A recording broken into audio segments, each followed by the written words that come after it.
آقا این بوکسله آیا برای آسانسور هست یا نیست؟ بازش ببینیم نشانه‌هاش. من نشانه‌ها رو به شما میگم که از کجا بفهمیم بوکسلمون ایرانیه، چینیه یا جای دیگه ایه. ببین به اندازه 10 سانت باز میکنی. یه کناف داره. ببینید این دفعه کنافش.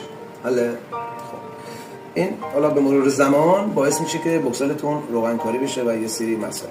حالا اینجاست که به شما با این نوار سبز یا نوار زرد که دقیقاً میگن بوکسل به شما میدیم نواردار.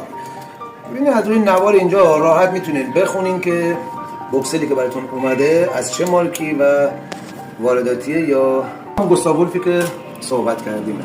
پس این بوکسل نشان میده که ایرانی نیست. یه بوکسل مغز کنف داشت، یه بوکسل مغز فولادی داشت. گوستاو، نگاه کنیم گوستاو. حالا این کلمه گوستی میکنیم باید از اون گوزه چیزی برای نداریم. گوز این خارجی ها کلماتشون در جنبه فارسی مشکل داره. نوار سبز داره و اینم نوار سبز داره. حالا